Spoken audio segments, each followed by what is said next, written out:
Le numérique est partout, dans notre quotidien, dans nos usages, dans nos choix. Mais son impact n'est pas neutre.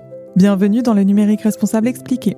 Je suis Fanny Colaviti, en charge du numérique responsable chez Digital 113 et chaque mois, avec un expert, on explore comment faire du numérique autrement. Le numérique façonne nos vies, à nous de choisir comment.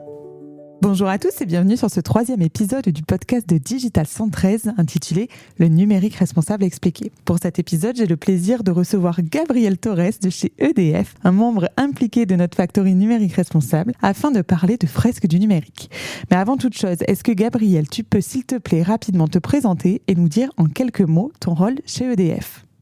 Oui, bien sûr. Bonjour Fanny, bonjour tout le monde et merci pour l'invitation. Donc effectivement, je travaille à EDF à la direction commerce à Toulouse et j'accompagne les équipes de la direction commerce au déploiement de la démarche numérique responsable. Puisque EDF est labellisée, première grande entreprise française d'ailleurs, labellisée NR depuis 2021. Donc on est engagé dans cette démarche numérique responsable et comme le numérique a une place prépondérante à la direction commerce, on n'a pas d'usine, on n'a pas de moyens de production, on a du numérique, c'est notre usine à nous. Il m'a semblé naturel, normal de m'investir dans cette démarche et d'accompagner l'ensemble des équipes à l'appropriation des bonnes actions, des bons gestes pour un usage vertueux du numérique.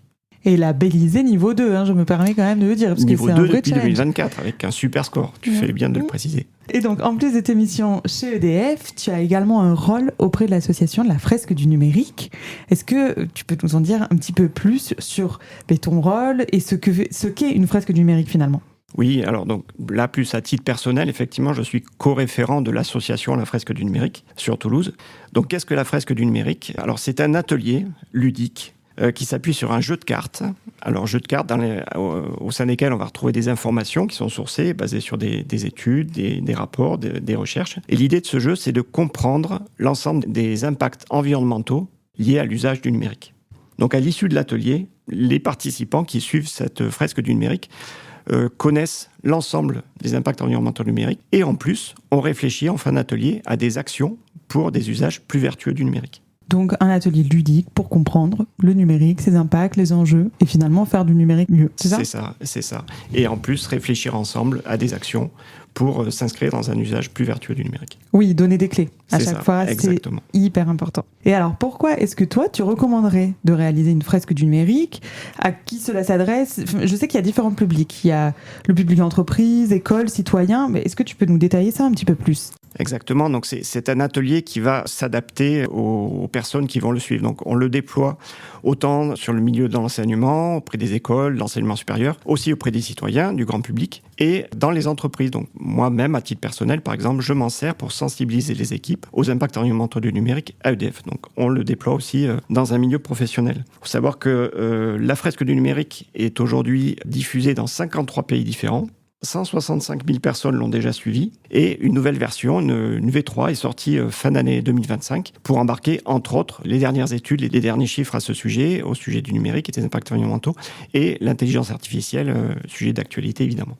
Oui, puisqu'en fait, le numérique bouge tellement vite qu'il y a besoin justement de réactualiser à chaque fois ce jeu, quoi. Tout à fait. C'est un jeu qui vit et qui est régulièrement mis à jour, oui.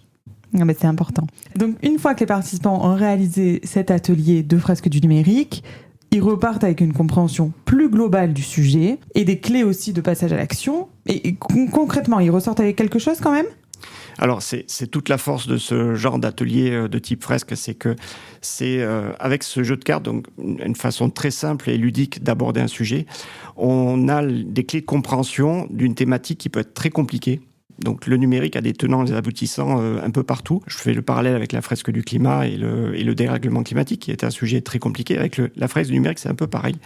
Donc on a un moyen assez simple, en peu de temps finalement, de s'approprier des questions qui sont compliquées, les tenants, les aboutissants qui sont très nombreux. On le fait ensemble, donc c'est le collectif, c'est l'ensemble des participants qui réfléchissent les uns avec les autres, dans la bienveillance, en s'écoutant les uns les autres, et qui vont réfléchir à des usages vertueux du numérique après avoir compris, après cette phase de compréhension, d'appropriation de ce sujet-là, qui vont réfléchir donc ensemble à des leviers qu'ils vont pouvoir activer, alors soit, encore une fois, dans un milieu professionnel ou à titre personnel, dans le but de tendre vers un meilleur usage du numérique, plus vertueux, plus responsable aussi, on dit, plus raisonnable aussi, on pourrait dire.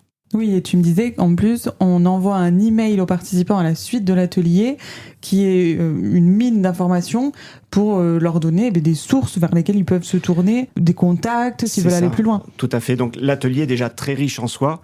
Et à l'issue, on adresse effectivement un message complémentaire à tous les participants à l'intérieur duquel ils vont retrouver une mine d'informations, des contacts.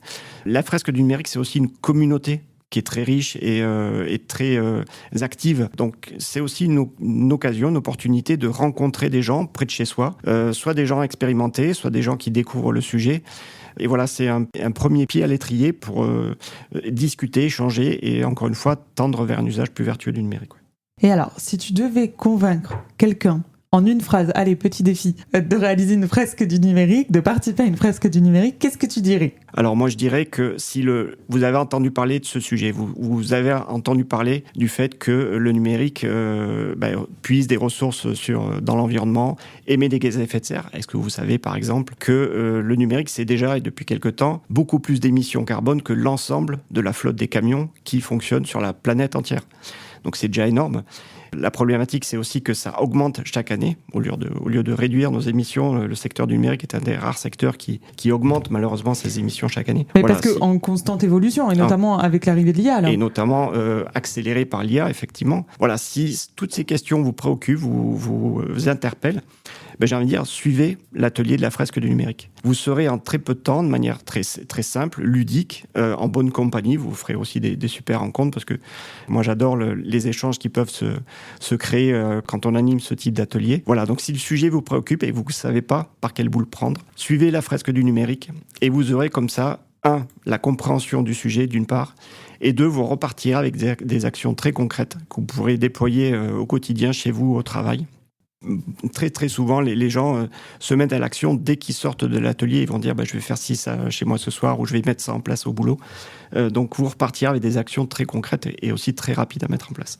Ça, c'est ce qu'on aime bien proposer, des clés pour prendre le sujet et se mettre à l'action. Alors, on va arriver sur la fin du podcast. Gabriel, est-ce que tu souhaites nous dire un dernier mot ? Oui, moi j'ai envie d'inviter tout le monde à faire un petit premier pas vers un usage plus responsable du numérique. On sait que c'est une techno qui consomme énormément de ressources et de plus en plus chaque année, tu l'as rappelé. Donc il est important que chacune, déjà s'informe sur ce sujet-là. Je pense que c'est la première étape, c'est d'être bien informé, bien éclairé, de prendre conscience de ces problématiques-là. Et ensuite, l'idée, c'est quelque part de se questionner sur nos usages, de se questionner sur notre rapport à ces technos, de notre rapport au numérique, pourquoi on en consomme autant, et de se remettre en question quelque part sur ce que l'on attend, sur ce dont on a besoin, d'évaluer aussi ce qui est important pour nous pour justifier de consommer autant de ressources ou pas. Dans ce cas-là, si on estime que c'est pas important, de plutôt aller vers plus de sobriété et moins de numérique. Donc voilà, le message, c'est se questionner sur nos usages, sur notre rapport à la techno, pour tendre vers un meilleur équilibre entre les services dont on a évidemment besoin, certains, et à côté l'ensemble des ressources que ça consomme et que ça nécessite. C'est vrai que le besoin, tu fais bien d'en parler, parce que j'ai l'impression qu'à chaque fois, on a l'impression qu'on a besoin du numérique, besoin du dernier téléphone. En fait, on n'en a pas besoin, on en a juste envie. Ouais, il faut dissocier vraiment le besoin et puis les injonctions que l'on peut avoir à droite à gauche, les tentations qu'on peut avoir aussi de consommer tel ou tel service ou tel équipement. Voilà, il faut prendre conscience de tout ça pour reprendre les manettes quelque part et reprendre les clés de ce que l'on va vraiment faire soi-même. Est-ce que l'on a vraiment besoin d'acheter tel équipement ? Est-ce qu'on a besoin d'utiliser tel ou tel service autant qu'on s'en sert aujourd'hui ? Voilà, c'est tout ça qu'on aborde quand on fait une fresque du numérique et qu'on échange entre les participants. Voilà, consultez le site de l'asso, commencez par ça. Donc fresquedunumérique.org, c'est le site de l'asso. Trouvez un atelier près de chez vous ou au sein de l'entreprise. Vous pouvez aussi solliciter l'asso pour ça. Et voilà, c'est une première bonne étape pour tendre vers un usage plus responsable du numérique. Et je dis pas de bêtises quand je dis qu'en plus, si on est citoyen et qu'on veut participer à un atelier, c'est gratuit. C'est gratuit pour les citoyens. Alors, les citoyens peuvent aussi acheter des billets pour financer l'asso, parce qu'il y a un asso derrière qui en vit. Mais ça peut être gratuit pour les citoyens, tout à fait. Oui, donc même si on n'a pas pas beaucoup de moyens, on peut quand même... On peut faire la fresque numérique, ça s'adresse à tout le monde. Et se sensibiliser. Bon, ça c'est super chouette. Eh bien écoute, merci beaucoup Gabriel pour tes lumières sur le sujet. J'espère que cela va donner envie à nos auditeurs de réaliser tout plein de fresques du numérique. Sachez d'ailleurs que c'est un service qu'on propose chez Digital 113 parce que je suis moi-même animatrice de la fresque du numérique. Donc vous pouvez aussi nous contacter. Et comme à chaque fois, je vous invite également à vous abonner à notre chaîne de podcast pour ne manquer aucun épisode. À très bientôt. Vous venez d'écouter Le Numérique Responsable Expliqué, un podcast de Digital 113. Tous les épisodes sont à retrouver sur les plateformes de streaming audio et sur les sites digital113.fr et thegreenitday.fr.